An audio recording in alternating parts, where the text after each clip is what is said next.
President-elect Donald Trump is laying out a series of executive actions he plans to take within the first 100 days of his administration. Take a listen. Whether it's producing steel, building cars, or curing disease, I want the next generation of production and innovation to happen right here on our great homeland, America, creating wealth and jobs for American workers. As part of this plan, I've asked my transition team to develop a list of executive actions we can take on day one to restore our laws and bring back our jobs. It's about time. Well, among those executive actions requiring only Trump's presidential signature, serve notice that the U.S. plans to withdraw from the Trans-Pacific Partnership negotiations, investigate abuses of the U.S. visa program that hurt American workers, and cancel some environmental restrictions affecting the development of U.S. energy, including shale and coal. Well, joining us now, Democratic strategist Dave Jacobson and Republican consultant John Thomas. Gentlemen, round two. John, to start with you, an ambitious agenda for the first 100 days, but one that comes with a significant number of executive action. What's that about? Is this about a couple of early wins, easy wins? Yeah, it's the quick, easy wins that pretty much most folks are not going to disagree with. But you'll notice really what spoke most to me was what he didn't include in that first 100 days. Repealing and replacing Obamacare. He left that out. The wall.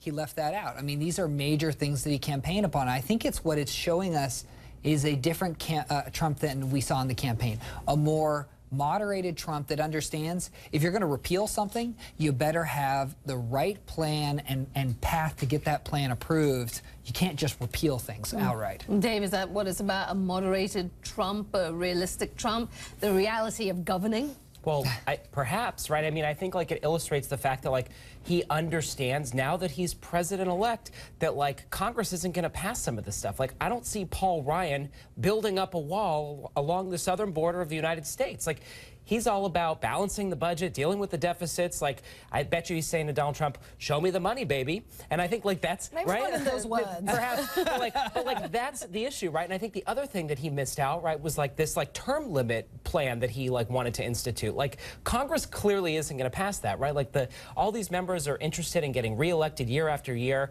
and like the one thing that they're not going to do is limit their careers in Washington, right? And so, I think fundamentally what we're seeing is Donald Trump understands, look, perhaps this big and bold agenda or ideas that I've got moving forward, they're not going to pass through the legislative body. So I've got to figure out where I can cut deals. Well, the TPP, the Trans-Pacific Partnership Agreement, was something he campaigned hard on, said it was a bad deal for this country. He's sticking to his guns. He says he's going to kill it, at least the U.S. participation in it. Take a listen to what he had to say.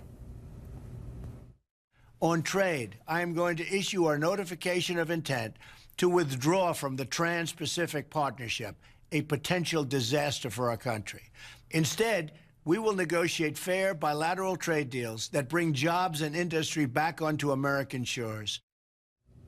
Well, let's bring in CNN Money's Asia-Pacific editor, Andrew Stevens, who joins us now from Hong Kong to dig a little further into all of this. I mean, Andrew, if the U.S. does indeed pull out of this deal, I mean, you've already told us that this effectively would kill the TPP. What would it mean for the U.S. alliance with Asia? What would it mean for an expansionist China in the region? Well, the TPP was really something that Barack Obama wanted to use to get economic leverage and complete the pivot, if you like, towards Asia by the US. And without this TPP, as Obama constantly said, it wouldn't be the US writing rules on trade for the 21st century. It would be China. And influence in Asia for the US would wane. A lot of Asian countries have expressed a lot of misgivings about the US pulling out of the TPP purely because they thought it was going to be a done deal. So they now see the US withdrawing, if you like, and that does leave space for China to move in. And we've already heard Xi Jinping, the Chinese president, saying at the APEC meeting that he wants to open the communications to get trade deals done, where China would be more in the driving seat than the US. So definitely it would see a diminishing of influence in what is still the engine room of the global economy, Aisha. And with that being said, what would the impact be on the global economy?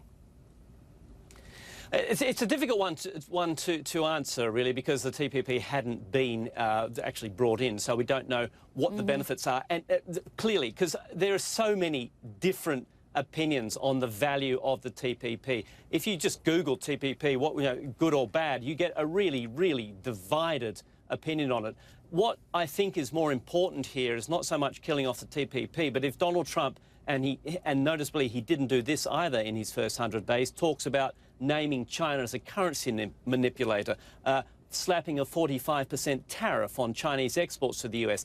If he starts going down that road, that would lead most likely to retaliation by China. These are the two biggest economies in the world. You get a trade war. That is when it gets very, very serious for the global economy. Andrew Stevens joining us there from Hong Kong with some important perspective. Andrew, appreciate it. Thank you so much. Back to the guys here in the studio. Let me ask you this before we wrap up this conversation about the video and the 100 days. The very fact that he announced his priorities in a video that he posted on social media as opposed to having a press conference, does that strike you as odd, John? No, I think it tells me two things. First of all, the length of the video was short. That's so it's shareable.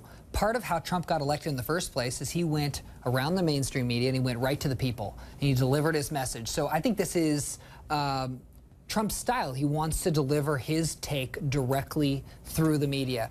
I think it also shows you that Trump feels that the media is not going to give him a fair shake. That if he did hold a press conference, he might get off message. And he wants to be very clear and very concise in what he intends to do. And so that's what we're seeing. Dave? I think it raises the alarm bells about like whether or not he's going to be a restrictive president or whether or not he's going to like embrace like the First Amendment and free press and all these sorts of things. And I think like, one of the things it's telling is like, he hasn't really elaborated on whether or not he's going to have like this protective pool of press like travel around with him, right? There was rumors that like he left Trump Tower to like go out to dinner and snuck out and like press reporters, yes. right? And I think like that's a major question. Thank like you, the press needs to have access to the president. Well, speaking of his use of social media, yes, he used it for this video regarding his 100 days. He was also on social media throughout the weekend, unhappy about scenes that played out on Broadway at the Hamilton play, which involved his vice president-elect, Mike Pence.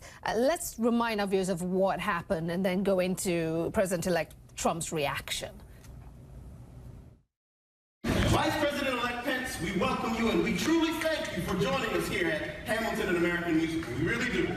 We, sir, we are the diverse America who are alarmed and anxious that your new administration will not protect us, our planet, our children, our parents, or defend us and uphold our inalienable rights, sir.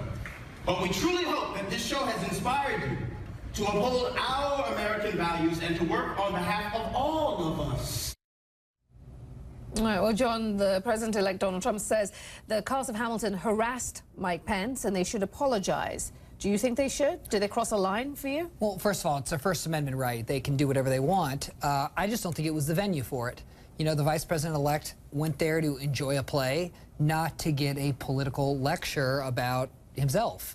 I think Vice President-elect was a class act. He stood there. He turned, even though he was exiting the theater, he listened.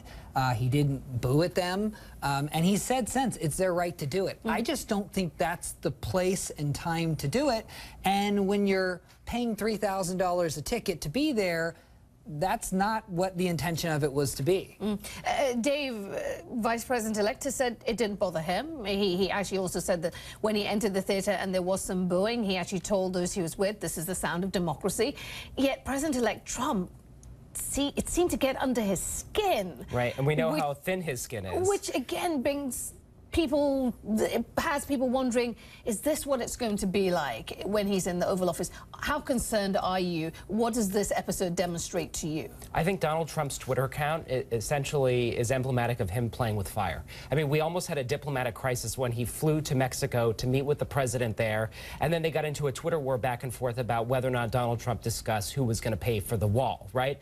The question is, like, how active is he going to be on Twitter? How is he going to use it? And, like, is that something that can create another diplomatic disaster, perhaps, now that he's the sitting president, right? I think the other issue is, like, the folks at Hamilton, like, raised some real concerns that haven't been addressed by the president-elect, right? Like, he had this sort of unifying, calming narrative the night that he won the election, but he's been silent on everything else, whether it's the protests across the country, this, you know, Nazi-like conference with white supremacists that they had this weekend. Let's show the viewers these images of this gathering in Washington, D.C. at the weekend where the alt-right, this group defined by bigotry and hatred, effectively gathered to celebrate Donald Trump's victory. Let's run those pictures and share them with our viewers. Hail Trump! Hail our people! Hail victory!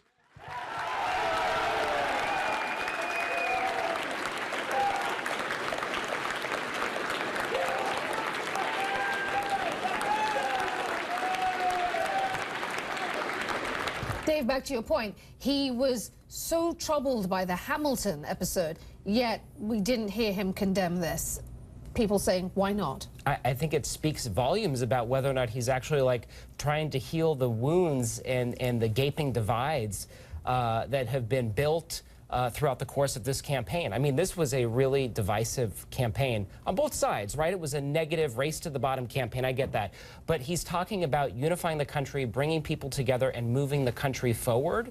And his silence on this speaks volumes about whether or not his words, like he really is going to act on that. I think the issue with the Hamilton was the cast were sneering at Vice President-elect Pence, but they weren't critiquing any policies. There was no substance there.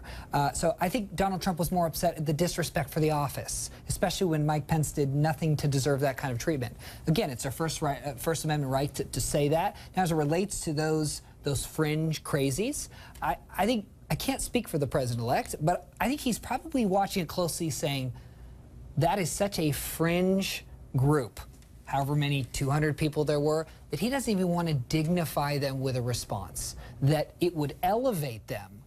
Just like if there's a shooter in a town, that you don't even want to use his name on camera because you don't want to elevate to what they're doing. But I guess the other question, though, is like during the campaign, he was essentially endorsed by the KKK's official newspaper. You know, but he also was silent on that. Yeah, but Hillary Clinton was endorsed by the KKK. We can relitigate that and go down that rabbit hole, but I say we are not doing that. So, gentlemen, I'm sorry to say we have to leave it there, but as always, we appreciate it. Thanks, Aisha. Thank you. Thank you.